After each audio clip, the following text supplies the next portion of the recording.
1 Chronicles 26:12 through 1 Chronicles 27.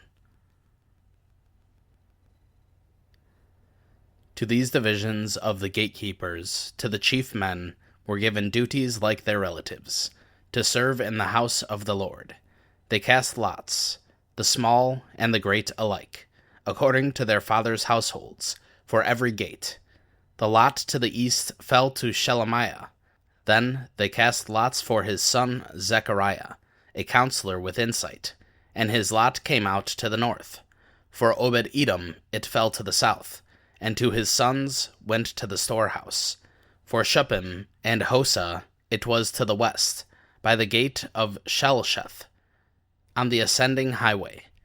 Guard corresponded to guard. On the east there were 6 Levites, on the north 4 daily, on the south 4 daily, and at the storehouse 2 by 2. At the annex on the west there were 4 at the highway and 2 at the annex. These were the divisions of the gatekeepers of the sons of Korah, and of the sons of Merari. The Levites, their relatives, were in charge of the treasures of the house of God, and of the treasures of the dedicated gifts. The sons of Laden, the sons of the Gershonites, belonging to Laden, namely the Jehielites, were the heads of the fathers' households, belonging to Laden the Gershonite. The sons of Jehieli, Zetham, and his brother Joel, were in charge of the treasures of the house of the Lord.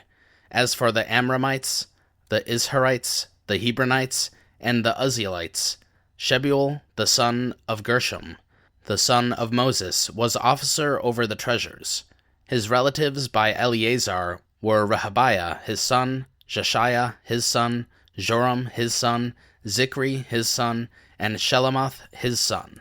This Shelomoth and his relatives were in charge of all the treasures of the dedicated gifts which King David and the heads of the fathers' households, the commanders of the thousands and hundreds, and the commanders of the army had dedicated. They dedicated part of the spoils won in battles, to repair the house of the Lord. And all that Samuel the seer had dedicated, and Saul the son of Kish, Abner the son of Ner, and Joab the son of Zeruiah, everyone who had dedicated anything, all of this was under the care of Shelomoth and his relatives. As for the Izharites, Shenaniah and his sons were assigned to outside duties for Israel, as officers and judges. As for the Hebronites, Hashabiah and his relatives, 1,700 capable men, were responsible for the affairs of Israel west of the Jordan, for all the work of the Lord and the service of the king. As for the Hebronites, Jerijah the chief, these Hebronites were sought out according to their genealogies and fathers' households in the 40th year of David's reign, and men of outstanding capability were found among them at Jazer of Gilead, and his relatives, capable men, numbered 2,700 heads of fathers' households. And King David appointed them as overseers of the Reubenites, the Gadites, and the half-tribe of the Manassites concerning all the affairs of God and of the king. Now this is the number of the sons of Israel, the heads of fathers' households, the commanders of thousands and of hundreds, and their officers who served the king in all the affairs of the divisions which came in and went out month by month throughout the months of the year, each division numbering 24,000. Jashubim, the son of Zabdiel, was in charge of the first division for the first month, and in his division were 24,000. He was from the sons of Perez, and was chief of all the commanders of the army for the first month. Dodai, the Ahohite, and his division was in charge of the division for the second month. Mikloth being the chief officer, and in his division were 24,000. The third commander of the army for the third month was Benaiah, the son of Jehoiada the priest, as chief, and in his division were 24,000. This Benaiah was the mighty man of the 30, and was in charge of 30, and over his division was his son Ammizabad. The fourth, for the 4th month, was Asahel, the brother of Joab, and Zebadiah his son after him, and in his division were 24,000. The fifth, for the 5th month, was the commander Shamhuth, the Israelite, and in his division were 24,000. The 6th, for the 6th month, was Ira, the son of Ikesh, the Tekoite, and in his division were 24,000. The 7th, for the 7th month, was Helez, the Pelonite, of the sons of Ephraim, and in his division were 24,000. The 8th, for the 8th month, was Sibbecai, the Hushathite, of the Zerahites, and in his division were 24,000. The 9th, for the 9th month, was Ebiezer, the Anathothite, of the Benjaminites, and in his division were 24,000. The 10th, for the 10th month, was Maharai, the Netophathite, of the Zerahites, and in his division were 24,000. The 11th, for the 11th month, was Benaiah, the Pirathonite, of the sons of Ephraim, and in his division were 24,000. The 12th, for the 12th month, was Heldai, the Netophathite, of Othniel, and in his division were 24,000. Now in charge of the tribes of Israel, chief officer for the Reubenites was Eleazar, the son of Zikri. For the Simeonites, Shephatiah, the son of Makkah. For Levi, Hashabiah, the son of Kemuel. For Aaron, Zadok. For Judah, Elihu, one of David's brothers. For Issachar, Omri, the son of Michael. For Zebulun, Ishmaiah, the son of Obadiah. For Naphtali, Jeremoth, the son of Azriel. For the sons of Ephraim, Hoshea, the son of Azaziah. For the half-tribe of Manasseh, Joel, the son of Pedaiah. For the half-tribe of Manasseh in Gilead, Iddo, the son of Zechariah. For Benjamin, Jesiel, the son of Abner. For Dan, Azarel, the son of Jeroham. These were the leaders of the tribes of Israel. But David did not count those 20 years of age and under, because the Lord had said he would multiply Israel as the stars of heaven. Joab, the son of Zeruiah, had begun to count them, but did not finish, and because of this, wrath came upon Israel, and the number was not included in the account of the Chronicles of King David. Now Asmaveth, the son of Adiel, was responsible for the king's storehouses, and Jonathan, the son of Uzziah, was responsible for the storehouses in the country, the cities, the villages, and the towers. Ezri, the son of Shelub, was responsible for the agricultural workers who tilled the soil. Shimei, the Ramathite, was responsible for the vineyards, and Zabdi, the Shifmite, was responsible for the produce of the vineyards stored in the wine cellars.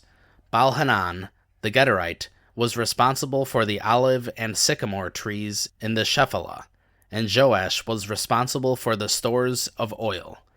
Shitrai, the Sharonite, was responsible for the cattle which were grazing in Sharon, and Shaphat, the son of Adlai, was responsible for the cattle in the valleys.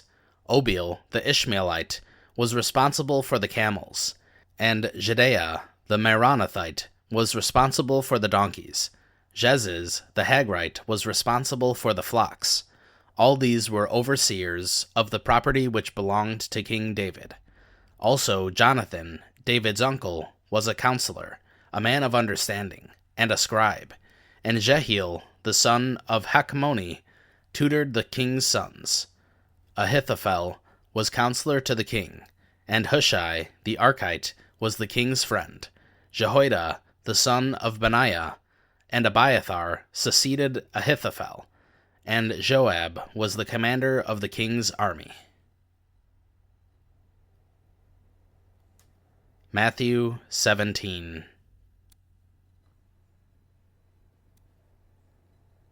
Six days later, Jesus took with him Peter and James, and his brother John, and led them up on a high mountain by themselves, and he was transfigured before them. And his face shone like the sun, and his garments became as white as light. And behold, Moses and Elijah appeared to them, talking with him. Peter responded, and said to Jesus, "Lord, it is good that we are here. If you want, I will make 3 tabernacles here, one for you, one for Moses, and one for Elijah." While he was still speaking, a bright cloud overshadowed them, and behold, a voice from the cloud said, "This is my beloved Son, with whom I am well pleased. Listen to him." When the disciples heard this, they fell face down to the ground, and they were terrified.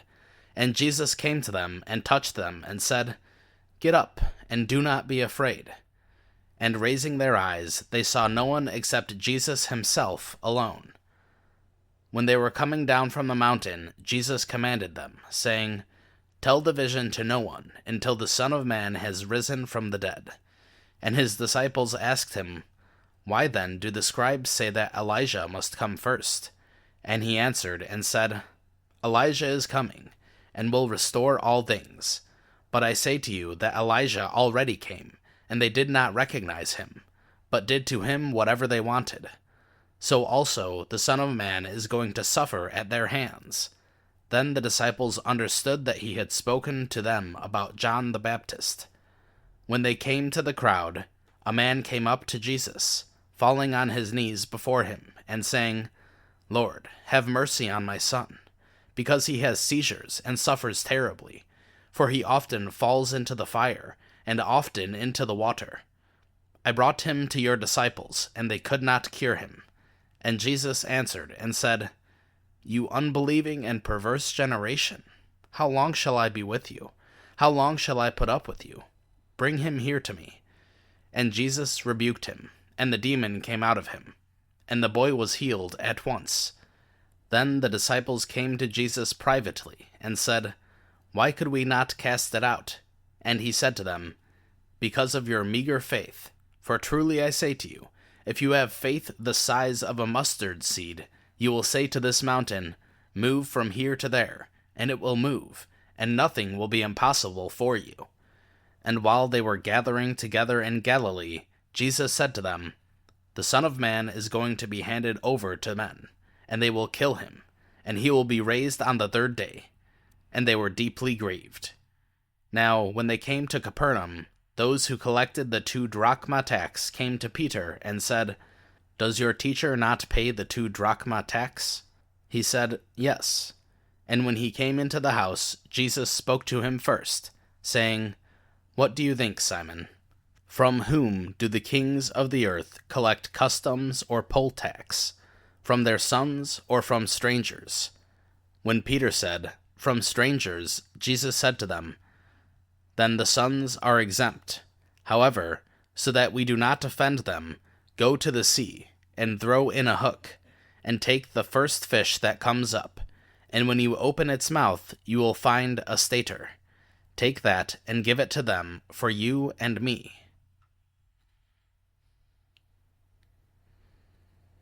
Acts 12.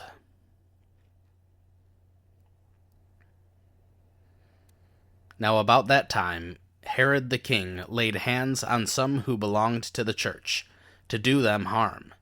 And he had James the brother of John executed with a sword. When he saw that it pleased the Jews, he proceeded to arrest Peter as well. Now these were the days of unleavened bread. When he had arrested him, he put him in prison, turning him over to 4 squads of soldiers to guard him, intending only after the Passover to bring him before the people. So Peter was kept in the prison, but prayer for him was being made to God intensely by the church. On the very night when Herod was about to bring him forward, Peter was sleeping between 2 soldiers, bound with 2 chains, and guards in front of the door were watching over the prison. And behold, an angel of the Lord suddenly stood near Peter, and a light shone in the cell. And he struck Peter's side, and woke him, saying, "Get up, quickly." And his chains fell off his hands. And the angel said to him, "Put on your belt, and strap on your sandals." And he did so. And he said to him, "Wrap your cloak around you, and follow me." And he went out and continued to follow. And yet he did not know that what was being done by the angel was real, but thought he was seeing a vision. Now, when they had passed the 1st and 2nd guard, they came to the iron gate that leads into the city, which opened for them by itself.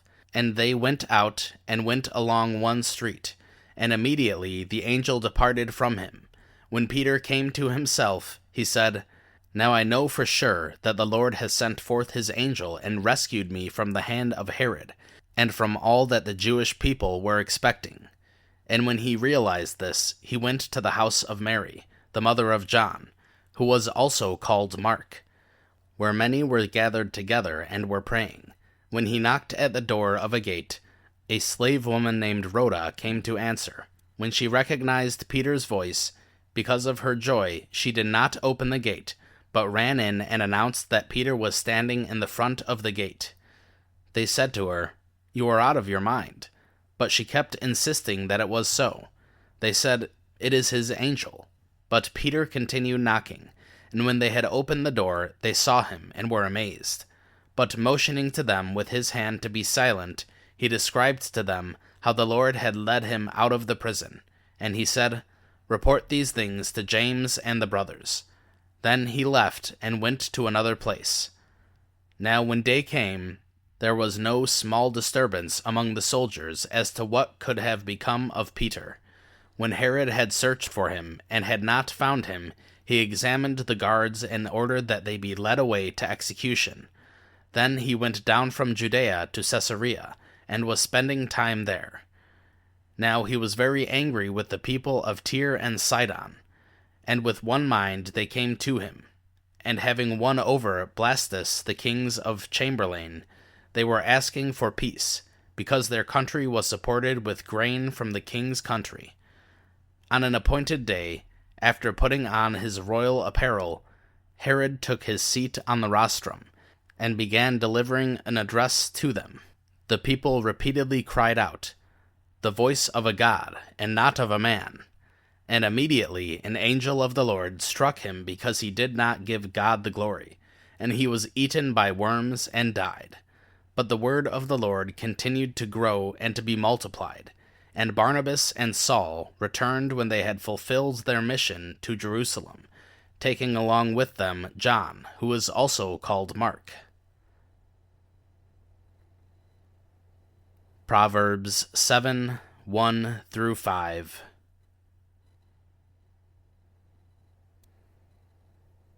My son, keep my words, and treasure my commandments within you. Keep my commandments and live, and my teaching as the apple of your eye. Bind them on your fingers. Write them on the tablet of your heart. Say to wisdom, "You are my sister," and call understanding your intimate friend, so that they may keep you from an adulteress, from the foreigner who flatters with her words. Psalm 15. Lord, who may reside in your tent? Who may settle on your holy hill? One who walks with integrity, practices righteousness, and speaks truth in his heart. He does not slander with his tongue, nor do evil to his neighbor, nor bring shame on his friend. A despicable person is despised in his eyes, but he honors those who fear the Lord. He takes an oath to his own detriment, and does not change. He does not lend his money at interest, nor does he take a bribe against the innocent. One who does these things will never be shaken.